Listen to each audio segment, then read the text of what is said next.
Hello everyone. Some special types of function मा हामीसँग next function छ that is recursive function. Recursive function भनेको चाहिँ हामीलाई के थाहा छ भने रिकर्सिभ फंक्शनमा चाहिँ कुनै प्रोपर्टी चाहिँ के गर्छ त्यो गिवन प्रोपर्टीलाई चाहिँ रिपिटेडली त्यसमा चाहिँ टास्क परफर्म गर्दै जान्छ अन्टिल फाइनल रिजल्ट चाहिँ के नहुन्जेलसँग अचिभ नहुन्जेलसँग. भनेको recursive function is the type of function or expression in a predicating some concept or function or expression predicating some concept or property of one or more variable. भनेको त्यो भेरिएबलहरुको बीचमा चाहिँ के गरेको हुन्छ भने एउटा चाहिँ अलरेडी प्रिडिफाइन्ड के हुन्छ एउटा प्रोपर्टी दिएको हुन्छ which is specified by a procedure that yields values of that function by repeatedly applying a given relation to known values of the function. भनेको गिवन प्रोपर्टीलाई चाहिँ जुन भ्यालु हामीले फाइन्ड आउट गर्नुपर्ने छ जुन क्वेशन छ त्यसमा चाहिँ के गर्छ त्यो प्रोसिड्युरलाई के गर्छ रिपिटेडली चाहिँ के गर्छ अप्लाई गर्छ until we achieve the final value of the function. Final value find out नहुन्जेलसम्म चाहिँ के गर्छ भने सेम त्यो प्रोपर्टीलाई अप्लाई गर्छ. द्याट मिन्स यहाँ चाहिँ हामीसँग के छ एउटा क्वेशन दियो let a and b be a positive integer and suppose q is defined recursively. Q चाहिँ के गर्यो रिकर्सिभली डिफाइन गरेको एउटा फंक्शन छ ए र बी भनेको के छ दुईटा पोजिटिभ इन्टिजर छ. अब भ्यालु चाहिँ हामीलाई के दियो भने प्रोपर्टी जुन फर्स्टमै हामीलाई के दियो भने एउटा प्रिडिफाइन्ड कन्डिसन के छ भने ए र बी को केसमा 0 इफ ए चाहिँ बी भन्दा लेस छ भने भ्यालु हामीले के लेख्ने 0. अदरवाइज के दियो अर्को कन्डिसन दियो Q A minus B comma B plus 1 गर्ने. अब यो गर्दाखेरि हामीसँग के हुन्छ यो क्यूमा भ्यालु आउँछ यो भ्यालुमा फेरि हामीले के गर्नुपर्छ यो जुन रिकर्सन छ यो जुन के प्रोपर्टी छ यसलाई फेरि हामीले अप्लाई गर्नुपर्छ. द्याट मिन्स फेरि हाम्रो यो के हुन्छ यो अगाडिको ए को फर्ममा हुन्छ पछाडिको बी को फर्ममा हुन्छ र त्यसमा यो ए इज लेस देन बी भयो भने अगेन यो प्रोपर्टी एन्ड ग्रेटर भयो भने फेरि सेकेन्डको प्रोपर्टी अप्लाई गर्दै चाहिँ हामीले के गरिन्छ रिजल्ट फाइन्ड आउट गरिन्छ. भनेको यहाँ हामीलाई फर्स्टमा के दिएको छ Q25 दिएको छ. यो केसमा हाम्रो A इज इक्वल टु 2 छ B इज इक्वल टु 5 छ A is less than B भयो. सो हामीले डाइरेक्टली के लेख्न पायो 25 इज इक्वल टु 0 चाहिँ हाम्रो के भयो एन्सर भयो यो केसमा.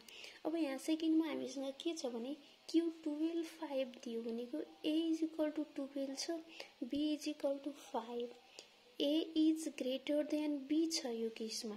भनेको A is greater than B और हाम्रो जुन कुन केसको प्रोपर्टी लाउने भयो B इज लेस देन और इक्वल्स टु A को प्रोपर्टी चाहिँ हामीले के गर्नु पर्यो अप्लाई गर्नु पर्यो. त्यो अप्लाई गर्दा अब के हुन्छ हामीसँग हामीसँग के छ A minus B comma B plus 1 छ. भनेको क्यू ए भनेको 12 minus 5 comma 5 plus 1 is equal to 12 minus 5 भनेपछि 7 कमा 5 प्लस 1. अब फेरि अगेन हामीसँग के भयो यहाँ A इज इक्वल टु 7 भयो B इज इक्वल टु 5 भयो A B भन्दा ग्रेटर हुने बित्तिकै फेरि यही प्रोपर्टी भनेको Q A minus B comma B plus 1 वाला चाहिँ केमा लाग्ने भयो यसमा लाग्ने भयो. फेरि भनेपछि हामीसँग नेक्स्ट के हुने भयो 7 माइनस 5 कमा 5 प्लस 1 यो प्लस 1 चाहिँ हामीसँग के छ अलरेडी छ.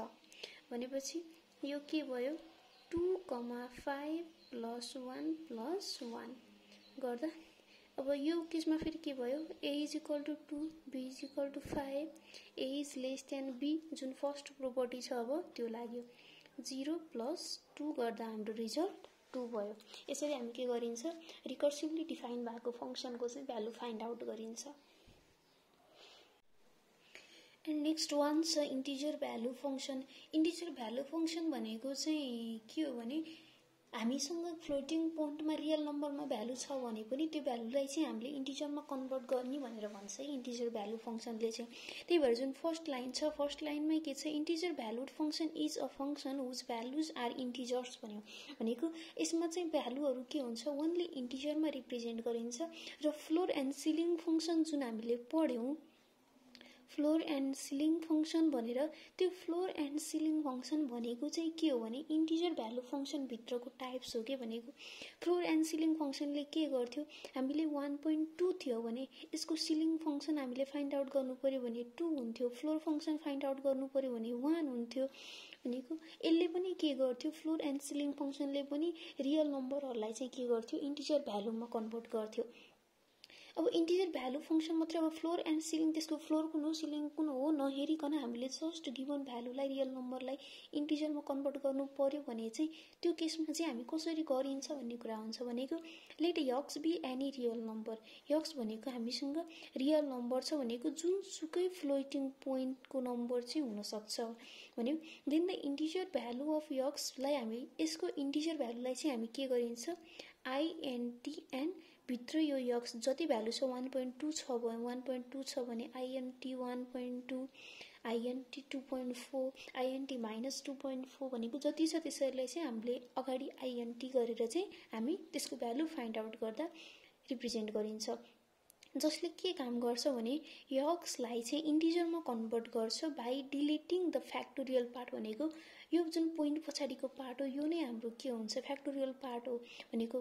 फ्र्याक्सन गर्दाखेरि जुन फ्याक्टोरियल गर्दाखेरि फ्र्याक्सन गर्दाखेरि चाहिँ पोइन्टमा गरेको जुन पार्ट हो नि त यो हाम्रो, हामीले गर्दाखेरि चाहिँ होल नम्बरमा नआइकन फ्लोटिङ पोइन्टमा चाहिँ आएको भ्यालु हुन्छ भने इन्टले अब यो इन्टले के गरिदिन्छ भने यो जुन पछाडिको पोइन्टबाट पछाडिको पार्ट छ यसलाई चाहिँ डिलिट गरेर यो भ्यालुलाई चाहिँ के गर्छ, इन्टिजरमा कन्भर्ट गर्ने गर्छ। तर अब इन्टिजरमा चाहिँ के को बेसमा चाहिँ कन्भर्ट गर्छ भन्ने हुन्छ भनेको।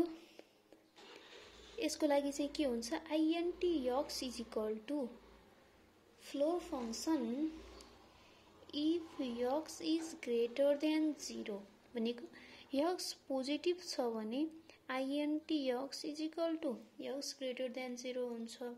यदि यक्स चाहिँ नेगेटिभ नम्बर छ भने के हुन्छ, त्यसको सिलिङ फङ्सन हुन्छ